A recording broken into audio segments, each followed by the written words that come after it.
My take tonight is about something I'm sure you're all already feeling. That's the rising cost of living in the country. But as you feel the heat, just who are you pointing fingers at? Who do you hold responsible for your misery? Well, for years, budget making was seen as an exclusive function of the Treasury, whose secret results would be unveiled in a solemn national ceremony on Budget Day from an equally mysterious briefcase. Not anymore. Today, you only need to turn to your local MP to get all the answers about that all-important document, if they're honest, that is. This is because the budget-making process, and by extension, our debt crisis and rising cost of living, is now largely a function of Parliament. And for that, the National Assembly is well-resourced, with committees like the powerful Budget and Appropriations Committee, with a whopping 30 members, well backed by a respectable parliamentary budget office that does all their research. A committee that has the powers to set ceilings on borrowing, limit expenditures by government, and give recommendations on allocations. And then there are also the other committees that then do the follow-up of how that money is eventually spent, the Public Investment and Public Accounts Committees.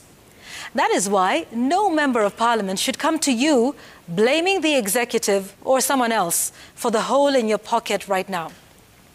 And if you want to know that MPs actually have the power, just the other day, they indeed made some key decisions that should give us an idea about their priorities and how we got here. For instance, just why would they pass increased taxation on such basics as airtime and data for a country that is increasingly moving its people towards digitization? We're moving everything online, from land transactions to applying for passports, driver's licenses, and most government transactions in general. Why make internet services more expensive in a pandemic when we're being encouraged to work from home and do more cashless transactions to tame the spread of the coronavirus? When most small businesses are taking their business online, using social media sites to increase their sales and make a living?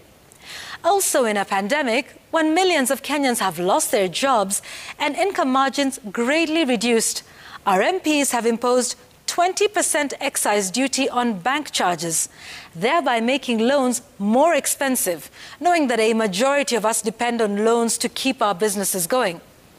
Especially at a time that the tax relief measures that were rolled out last year to cushion us from the devastating effects of the pandemic have since lapsed. But our MPs would rather we bet and gamble instead. In quite the stark contrast, they used their powers to decrease the duty on winnings from betting and gambling from 20% to a meager 7.5%. So if I understood it correctly, they make loans, airtime and data, which powers many small businesses, more expensive, but betting more attractive? Oh, they said this move was aimed at wooing investors. Now you know. Then there was the excise duty that was imposed on imported motorcycles. Now, the thinking behind this was to boost the local assembly and manufacture plants. That would have made bodas cheaper and also provided more jobs locally. As you well know, manufacture is labor-intensive. But what did our good MPs do?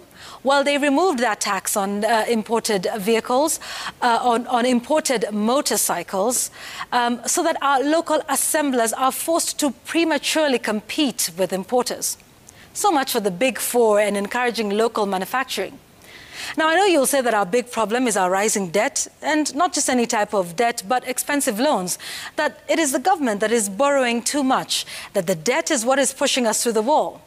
Yet, it is the same MPs who have voted, not once, to increase the debt ceiling and allow the government to borrow more. The very same MPs who do not censure the government for poor spending, who do not keep the government accountable for even that which is borrowed in our name. It is the very same Parliament that not just watched, but allowed government to increase our public debt from 1.7 trillion in March of 2013 to an estimated 9 trillion by June 2022. Ladies and gentlemen, when we ask how we got here, it's not hard to see who got us here. Yet they will come to you from now until 2022 complaining with you against the executive or some other person about the cost of living. Over to you, fellow voter. That's my take tonight.